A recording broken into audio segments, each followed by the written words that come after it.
Hello everyone, DVS ম্যাডামের ক্লাসে তোমাদের সকলকে স্বাগতম। আমি ডিভিএস ম্যাডাম। সবার আগে চ্যানেলটা সাবস্ক্রাইবের পর প্রত্যেকে নোটিফিকেশন অন রাখবে, যাতে যখন যখন ভিডিও আপলোড হোক তোমাদের কাছে পৌঁছে যায়।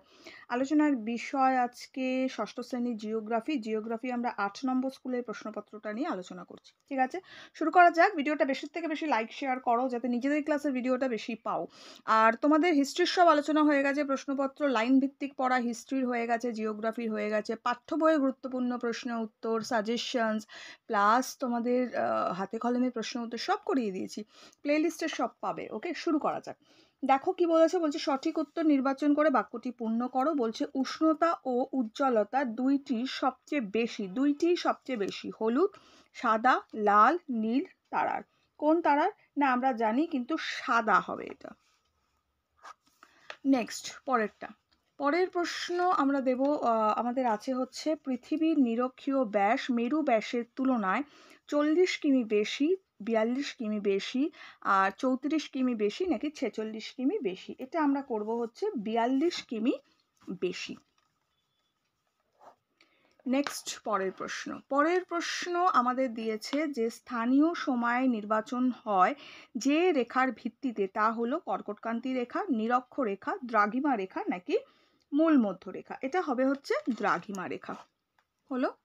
নেক্সট প্রশ্ন, শূন্যস্থান পূরণ করো। বলছে ভারতের উচ্চতম পর্বত শৃঙ্গ কি? কমেন্টস করো দেখি। যে কমেন্টস বক্স খোলা আছে তাতে কমেন্টস করো।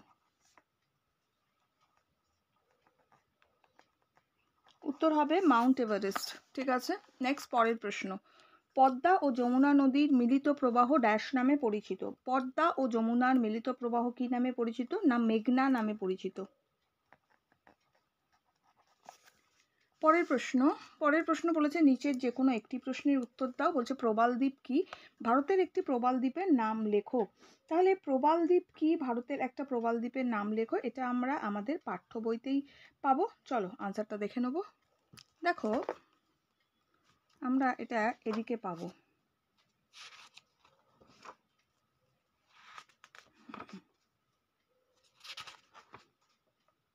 এখানেই পাবো। দেখো কি রয়েছে, দেখো এখানটা বঙ্গোপসাগরের 265টি ছোট বড় দ্বীপ নিয়ে আন্দামান নিকোবর এবং আরব সাগরে 25টি ছোট বড় দ্বীপ নিয়ে লাক্ষাদ্বীপ গঠিত। এই দ্বীপপুঞ্জের সব দ্বীপই, ভালো করে শোনো, এই দ্বীপপুঞ্জের সব দ্বীপই হলো প্রবাল দ্বীপ। তাহলে এগুলো সবই হচ্ছে প্রবাল দ্বীপ। ঠিক আছে। প্রবাল হলো এক ধরনের ছোট সামুদ্রিক কীট। কোটি কোটি প্রবাল কীটের দেহবসাস জমে প্রবাল দ্বীপ তৈরি। তাহলে প্রবাল দ্বীপ কিভাবে তৈরি আমরা পেয়ে গেলাম। ঠিক আছে। প্রবাল দ্বীপ কি যদি বলে, এই যে আমরা এটা লিখে দেবো। আর প্রবাল দ্বীপের একটি উদাহরণ দিলে আমরা এখান থেকে যে কোনো একটা উদাহরণ দিয়ে দেবো, পুরোটা দিলেও কোনো অসুবিধা নেই। ঠিক আছে। নেক্সট পরের প্রশ্ন, তাহলে এইটা আমরা পেয়েছিলাম পেজ নম্বর 77-এ। নেক্সট পরেরটা বলছে উপসাগর উপদ্বীপ কাকে বলে? উপসাগর আর উপদ্বীপ এটাও আমরা বইতেই পাবো। এদিকটা পাবো আমরা, উপসাগর আর উপদ্বীপ, তাই না?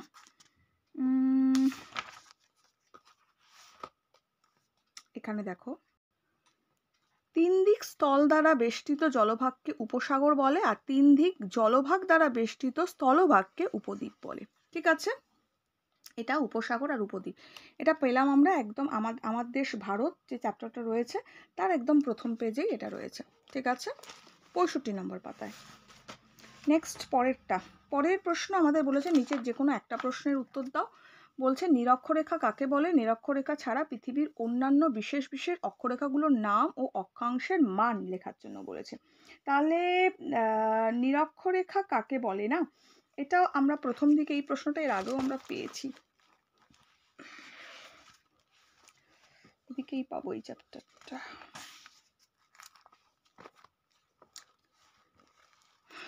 দেখো, 2 মেরু থেকে সমান দূরে পৃথিবীর মাঝ বরাবর পূর্ব পশ্চিম বিস্তৃত ওই কাল্পনিক রেখাকে বলা হয় হচ্ছে নিরক্ষ রেখা। ক্লিয়ার? আচ্ছা, হলো নিরক্ষরেখা কাকে বলে? এবার বলেছে নিরক্ষরেখার আমাদের সঙ্গে প্রশ্নটা কি দিয়েছিল যে নিরক্ষরেখা ছাড়া পৃথিবীর অন্যান্য বিশেষ বিশেষ অক্ষরেখাগুলো। এই যে এগুলো রয়েছে, এটা অলরেডি এর আগেও আমি তোমাদের সঙ্গে আলোচনা করেছি যে নিরক্ষরেখার উত্তরে কর্কটক্রান্তি রেখা মানটা কত দিয়ে দেবে, সুমেরু বৃত্তরেখা মান, নিরক্ষরেখার দক্ষিণে মকরক্রান্তি রেখা মানটা দিয়ে দেবে, কুমেরু বৃত্তরেখা এর মানটাও দিয়ে দেবে। এই ছবিটা ইম্পর্টেন্ট, পড়বে, প্র্যাকটিস করবে আর কি। নেক্সট প্রশ্ন বলেছে অক্ষরেখা আর দ্রাঘিমা রেখার মধ্যে পার্থক্য লেখো 3টে। এখানে পাবে এই যে অক্ষরেখা দ্রাঘিমা রেখার মধ্যে পার্থক্য পুরোটাই লিখে দেওয়া আছে, 3টে লিখবে। এখানে কি আছে, পূর্ব থেকে পশ্চিমে, এখানটা আমি লিখেছি, আমি অলরেডি এটা আমি আগে করিয়েছিলাম। পূর্ব থেকে পশ্চিমে এটা লিখেছি, আর এটা উত্তর থেকে দক্ষিণে, এই জায়গাটা হচ্ছে উত্তর থেকে দক্ষিণে, ঠিক আছে? তো এটা লিখে দেবে, তাহলেই হবে, পুরোটা লিখে দেবে এটা। নেক্সট পরেরটা বলেছে আমাদের নিচের যে কোনো একটি প্রশ্নের উত্তর দাও। বলছে ভারতের প্রধান ভূপ্রকৃতিক বিভাগগুলির নাম লেখো, উত্তরের নদী গঠিত সমভূমি সম্পর্কে লেখো। আচ্ছা, উত্তরের নদী গঠিত সমভূমির সম্পর্কে না, তাহলে এটা আমরা লাস্টের দিকেই পাবো।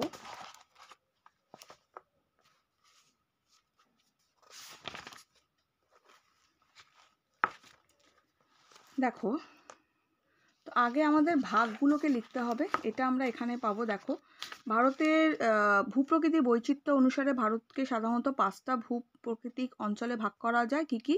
উত্তরের পার্বত্য অঞ্চল, উত্তরের নদীগঠিত সমভূমি অঞ্চল, উপদ্বীপীয় মালভূমি অঞ্চল, পশ্চিম মরু অঞ্চল, উপকূলীয় সমভূমি অঞ্চল ও দ্বীপপুঞ্জ। হলো, এবার আমাদের কি বলেছে না, প্রথমটা তো হয়ে গেল যে প্রধান ভূপ্রকৃতিক বিভাগগুলোর নাম। এবার বলেছে উত্তরের নদীগঠিত সমভূমি, তাহলে উত্তরের নদীগঠিত সমভূমি হচ্ছে এইটাকে ভালো করে দিয়ে দিতে হবে, ঠিক আছে? যে উত্তরে হিমালয় পার্বত্য অঞ্চল ও দক্ষিণে উপসাগরীয় মালভূমি অঞ্চলের মাঝখানে এই সমভূমি অঞ্চল অবস্থিত, গড় উচ্চতা 300 মিটার। পাঞ্জাব, হরিয়ানা, উত্তরপ্রদেশ, বিহার, পশ্চিমবঙ্গ, আসাম এই রাজ্যগুলোর মধ্যে এই সমভূমি অবস্থিত। সিন্ধু, গঙ্গা ও ব্রহ্মপুত্র এই সমভূমি অঞ্চলের প্রধান নদ নদী। এই নদীগুলো হিমালয়ের পার্বত্য অঞ্চল থেকে নুড়ি কাঁকড় পলি বয়ে এনে এই সমভূমির সৃষ্টি হয়েছে। এই নদী গঠিত সমভূমি অঞ্চলের মাটি খুব উর্বর। এইটাও কিন্তু আমাদের প্রশ্ন আসে, সমভূমি অঞ্চলটা যে ভারতের উত্তর ভারতের সমভূমি অঞ্চলের কিছু বৈশিষ্ট্য লেখো বা উপকারী কেন আমাদের বসবাসের জন্য, এগুলো আসে কিন্তু পরীক্ষায়। যাই হোক, অঞ্চলের মাটি খুব উর্বর, তাই চাষবাস খুব ভালো হয়। সমতল ভূমি হওয়ায় যাতায়াত ব্যবস্থা ভালো, এই কারণে এই অঞ্চলে প্রচুর মানুষ বাস করে। এতটা লিখবে, তাহলে হবে। ওকে, নেক্সট, এটা আমরা পেজ নম্বর 72-এ পেলাম। আর ভূপ্রাকৃতিক যে ভাগটা তার দুপাতা আগেই পাবে, অর্থাৎ ওটা পাবে 69, ঠিক আছে? এটা পাবে 69, আর তারপরে দুপাতা পরেই যা পাবে হচ্ছে এটা 72 নম্বর পাতায়, ঠিক আছে? নেক্সট পরেরটা বলেছে গড় উচ্চতা সহ উত্তর থেকে দক্ষিণে হিমালয় পর্বতের শ্রেণীবিভাগ করো। আচ্ছা, হিমালয় পর্বতের শ্রেণীবিভাগ উচ্চতা অনুসারে, তাই তো? দেখো, এখান থেকে